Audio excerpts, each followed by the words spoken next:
বাংলা ভাষা কি আমরা কারো কাছে বর্গা দিছি যে বাংলা ভাষার জাতপাত কি হবে এটা তারা নির্ধারণ করবে?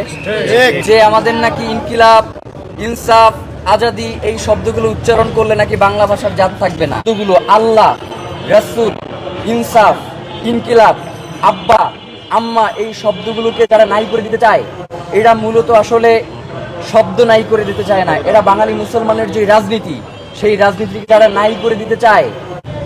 আজ মহান 21শে ফেব্রুয়ারি 1952 সালের ভাষা আন্দোলনে যারা শাহাদাত বরণ করেছেন, জন্য জীবন দিয়েছেন, তাদের এই আত্মত্যাগকে আল্লাহ যেন কবুল ও মঞ্জুর করে নেন। প্রিয় ভাইয়েরা, বাংলা ভাষার যে আন্দোলন বাংলাদেশে হয়েছে, পৃথিবীর বিভিন্ন দেশে বিভিন্ন সময়ে ভাষার জন্য আন্দোলন হয়েছে।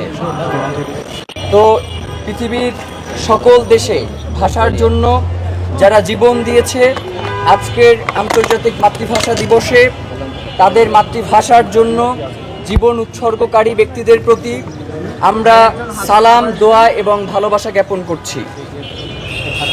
ইদানিং বেশ কিছু বিতর্কের সৃষ্টি হয়েছে, যেগুলো আমরা দেখতে পাচ্ছি যে আমাদের নাকি ইনকিলাব, ইনসাফ, আজাদি এই শব্দগুলো উচ্চারণ করলে নাকি বাংলা ভাষার জাত থাকবে না। বাংলা ভাষা কি আমরা কারো কাছে বর্গা দিছি যে বাংলা ভাষার জাতপাত কি হবে এটা তারা নির্ধারণ করবে? পৃথিবীর কোনো ভাষাই স্বয়ং সম্পূর্ণ হয় না অন্য ভাষার সংমিশ্রণ ছাড়া।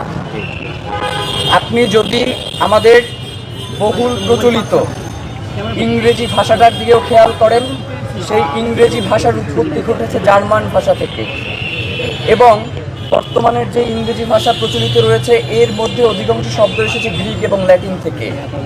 এই যে বাংলা ভাষার কথা বলে বলে যারা মরে যাচ্ছে, এই বাংলা শব্দের উৎপত্তিটাও হয়েছে দুইটা শব্দ থেকে, সংস্কৃত এবং ফার্সির সংমিশ্রণে হয়েছে বাংলা শব্দ। সুতরাং যারা এই শব্দগুলোকে নিয়ে বিভিন্ন ধরনের রাজনীতি করবার চেষ্টা করে, আমাদের কাছে মনে হয় যে তাদের এই শব্দগুলোর প্রতি এক ধরনের বিদ্বেষ থেকেই তারা করে মূলত এই কাজগুলো। যেমন আপনি চিন্তা করেন, এই যে রিক্সাটা এখানে দাঁড়িয়ে আছে, এই রিক্সা শব্দটা জাপানি শব্দ, এইটা নিয়ে তার কোনো সমস্যা নাই। সে তার আব্বারে আব্বা ডাকে, বাপ ডাকে, এইগুলো নিয়ে তার কোনো সমস্যা নাই। কিন্তু আমাদের আজাদির শব্দ, আমাদের ইনকিলাবের শব্দ, আমাদের ইনসাফের যে শব্দগুলো রয়েছে, এই শব্দগুলো তার ভীষণ আপত্তি রয়েছে। আজকে অথবা গতকালকে সম্ভবত একটা ভিডিও দেখলাম যে ঢাকা বিশ্ববিদ্যালয়ের একজন অধ্যাপক, তার নাম হচ্ছে তারেক মঞ্জুর, তিনি ইনকিলাব, ইনসাফ এই শব্দগুলো নিয়ে আপত্তি তুললেন। তো তার যেই নাম তারেক মঞ্জুর, এই তারেক শব্দটা হচ্ছে তরিক থেকে এসেছে, আরবি শব্দ, যার অর্থ হচ্ছে রাস্তা। সরি, রাস্তাও আবার বাংলা শব্দ না, রাস্তা আবার হচ্ছে ফার্সি শব্দ, তো পথ। আর মঞ্জুর শব্দের অর্থ হচ্ছে আপনার কবুল করা, দুঃখিত, কবুল আবার আরবি শব্দ, এটা অনুমোদনকারী বলতে পারি আমরা। তার মানে হচ্ছে অনুমোদিত পথের একজন ব্যক্তি, তিনি হচ্ছেন এইটা নিয়ে আপত্তি তুলছেন। ভাই, পৃথিবীর প্রত্যেকটা ভাষা তার পার্শ্ববর্তী যেই ভাষাগুলো রয়েছে সেইগুলোর মাধ্যমে সংমিশ্রণের মধ্য দিয়ে একটা সুন্দর সাবলীল ভাষা তৈরি হয়। আমাদের উপরে এই যে ভাষা আন্দোলনটা হয়েছে, এটা কি শুধুমাত্র শব্দের কারণে হয়েছে, নাকি আমাদের উপরে যে চাপিয়ে দেওয়া হয়েছে এই কারণে এই আন্দোলনটা হয়েছে? উর্দুর বিপরীতে বাংলার কোনো আন্দোলন হয় নাই, উর্দুকে একমাত্র করার বিপরীতে এই আন্দোলনটা হয়েছে। উর্দু ভাষা নিয়ে বাংলাদেশের মানুষের কোনো আপত্তি ছিল না, বাংলাদেশের মানুষের আপত্তি ছিল যে উর্দুই একমাত্র রাষ্ট্রভাষা হবে এই জায়গাটায়।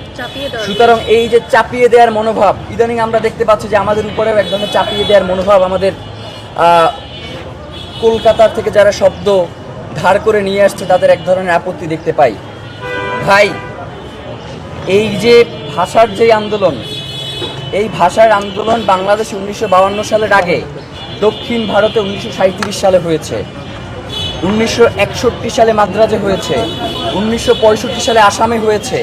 সুতরাং বাংলার ভাষার জন্য আন্দোলন আসামেও হয়েছে, শুধু বাংলাদেশেই হয় নাই। এই যে শব্দের যেই ন্যারেটিভ, এই যে সংস্কৃত বলে বলে যে শব্দের ন্যারেটিভ দাঁড় করানো হয়, এই যে সংস্কৃত ভাষার যে শব্দ, এইটাও তার নিজের তৈরি করা শব্দ না। এইখানে ইন্দো ইউরোপীয় ভাষা এবং হচ্ছে ইরানের যে আঞ্চলিক ভাষা, এই দুটোর সংমিশ্রণে আপনার হচ্ছে সংস্কৃত ভাষা তৈরি হয়েছে। সুতরাং যারা আমাদের দৈনন্দিন যেই শব্দগুলো আল্লাহ, রাসূল, ইনসাফ, ইনকিলাব, আব্বা, আম্মা এই শব্দগুলোকে যারা নাই করে দিতে চায়, এরা মূলত আসলে শব্দ নাই করে দিতে চায় না, এরা বাঙালি মুসলমানের যে রাজনীতি সেই রাজনীতিকে যারা নাই করে দিতে চায়